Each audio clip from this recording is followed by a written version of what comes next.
साथियों नमस्कार, मैं हूं नीरज पटेल और आप देख रहे हैं नेशन जनमत। पूरे देश में इस समय लोकसभा चुनाव को लेकर मतदाता जागरूकता को लेकर अभियान चल रहे हैं। निर्वाचन आयोग से लेकर शासन प्रशासन का पूरा ध्यान इस तरफ है कि इस बार वोटिंग परसेंटेज बढ़े। इसको लेकर स्वीप के नोडल ऑफिसर भी बनाए गए हैं। पूरे प्रदेश में हर जिले में एक नोडल ऑफिसर नियुक्त किए गए हैं। मैं इस समय जनपद जालौन में हूँ। यहाँ के जो डीआईओ हैं भगवत पटेल जी, उनको इस अभियान की जिम्मेदारी दी गई है, यानी कि मतदाता जागरूकता को लेकर जिले में जो भी अभियान चलेगा वो उन्हीं की सरपरस्ती में चलेगा। तो हम उनसे पहले समझ लेते हैं कि इस अभियानों का मकसद क्या है। धन्यवाद नीरज जी, आपने बड़ा अच्छा प्रश्न किया है क्योंकि आप इस तरह के मुद्दे उठाते रहते हैं। आज जो आपने प्रश्न किया है कि मतदाता जागरूकता अभियान के क्रम में आज जनपद जालौन में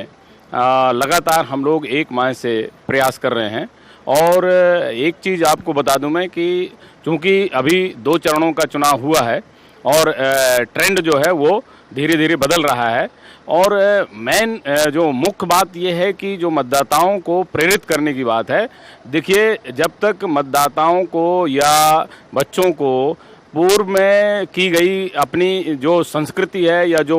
मूवमेंट हुए हैं जिनके कारण आज हम मताधिकार का प्रयोग करने के लायक बने हैं, उन चीज़ों को लेकर के अभी उतनी जागरूकता नहीं है जितनी कि हमारे अन्य मामलों में है। देखिए, भारतीय संस्कृति में जो पर्व होते हैं, त्यौहार होते हैं, उसी के रूप में इस प्रजातंत्र का ये बहुत बड़ा महापर्व है जिसको लेकर के पूरा देश इस समय जो है सेंसिटाइज है और काम कर रहा है। लेकिन फिर भी मैं ये बता दूं आपको कि जैसे दीपावली, दशहरा, ईद, रक्षाबंधन मनाते हैं लोग, और इन त्योहारों को मनाने के लिए किसी को कुछ कहा नहीं जाता है, बल्कि जब भी ये त्यौहार आते हैं तो ऑटोमेटिकली लोग अपने आप उसको सेलिब्रेट करने के लिए निकल पड़ते हैं। उसी तरह से ये डेमोक्रेसी में भी ये इतना बड़ा महापर्व है जिसको लेकर के जनता में, मतदाताओं में, नागरिकों में, युवाओं में, बच्चों में एक फीलिंग, एक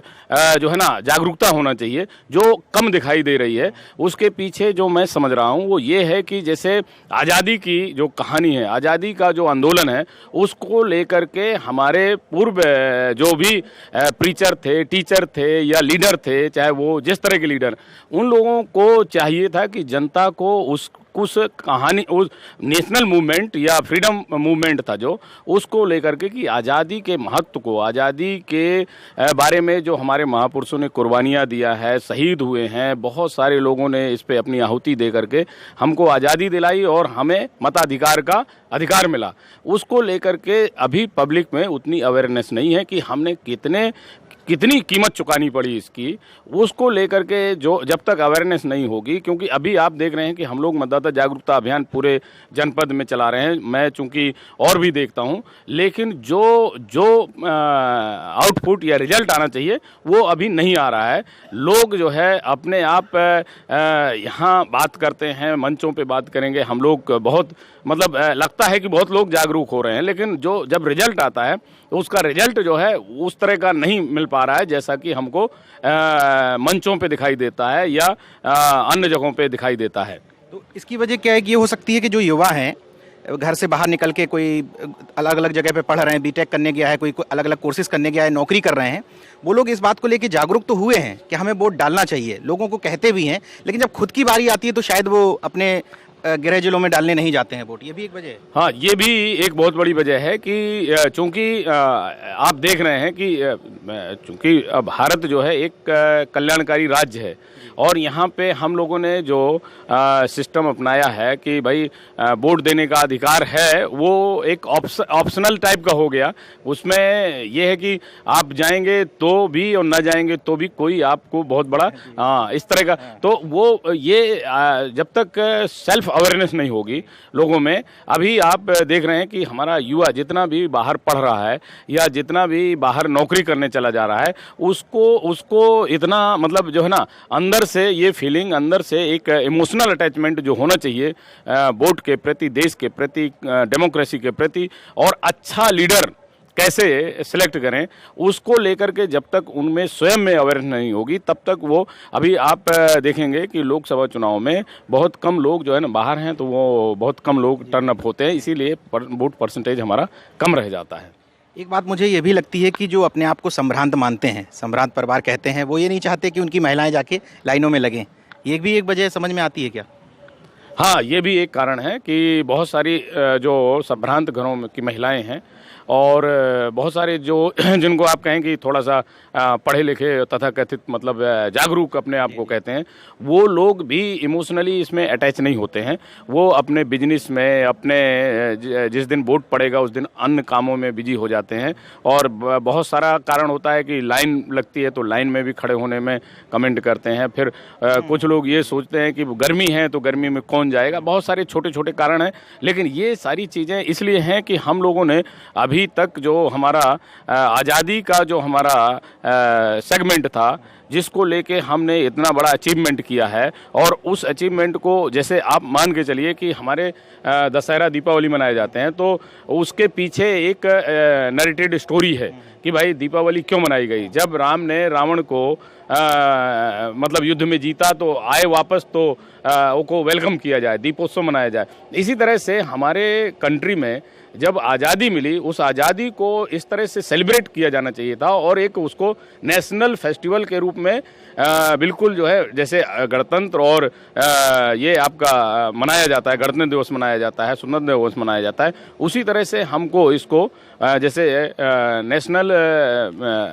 मतदाता जागरूकता दिवस है 25 जनवरी, तो उसको भी हम लोगों को उसी ट्रेंड में मनाया जाना चाहिए और खाना पूर्ति नहीं करना चाहिए। मेरा जो स्वीप अभियान है इसके आप मास्टर ट्रेनर भी हैं, पूरे प्रदेश में लोगों को आपने ट्रेंड भी किया है। मैं बांदा भी गया था, वहाँ के जिलाधिकारी भी प्रयासरत हैं। मैं ये दो जगहों के नाम इसलिए ले रहा हूँ क्योंकि जालौन में आप लोग और डीएम साहब अच्छा जागरूकता अभियान चला रहे हैं, उसी तरह बांदा में चल रहा है। दोनों ही बुंदेलखंड के पार्ट हैं। यहाँ अशिक्षा भी एक कारण आता है। तो मेरा ओवरऑल ये समझना है कि कैसे लोगों के बीच में पहुँच के कैसे जागरूक किया जा रहा है, क्या है इसमें आपका प्लान? नीरज जी, इसमें हम लोगों का प्लान ये है कि चूंकि शहरी मतदाता और ग्रामीण क्षेत्र का मतदाता सभी को कैसे हम लोग 29 अप्रैल को मतदान के लिए प्रेरित करें, इस पे लेके सांस्कृतिक कार्यक्रम करके कुछ नुक्कड़ सभाएं की जा रही हैं, चौपाल भी लगाया जा रहा है। इस तरह से कल यहाँ भी एक मतदाता जागरूकता मेला भी एल्ड्रिज पब्लिक स्कूल में ऑर्गेनाइज किया जा रहा है। और जैसा आपने कहा कि बांदा में, तो बांदा में डीएम साहब ने काफ़ी प्रयास किया है, उसी तर्ज पे हम लोग भी यहाँ प्रयास कर रहे हैं। और मुझे इस बार उम्मीद है कि बुंदेलखंड यद्यपि पिछड़ा है, यहाँ के लोगों में जो सोच है वो पिछड़ी सोच के कारण ही पिछड़ा माना जाता है, तो उसको लेकर के उसी को ठीक करने के लिए, क्योंकि हम लोग साइंटिफिक वे में भी और एजुकेशनली मतलब सबको मास को कम्युनिकेट करने के लिए, साथ ही एजुकेट करने के लिए एक बहुत अच्छा ये प्लेटफॉर्म है जिसके माध्यम से हम लोग ये प्रयास कर रहे हैं। और मुझे लग रहा है कि बुंदेलखंड इस बार जो है पिछले बार से बहुत अच्छा काम करेगा और जो पिछड़ापन कहते हैं वो इस बार दूर होगा।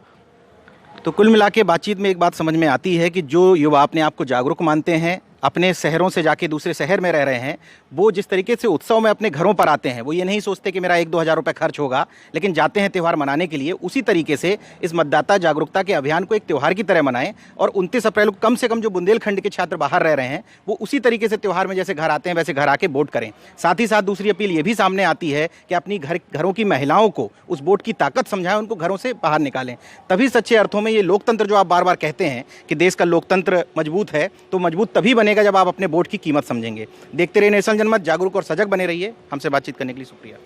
Thank you Neeraj ji. तो अगर आपने मेरा YouTube चैनल सब्सक्राइब नहीं किया तो प्लीज़ सब्सक्राइब कर लें और उस बेल आइकन पर जरूर क्लिक करें जिससे जो मेरे न्यू वीडियो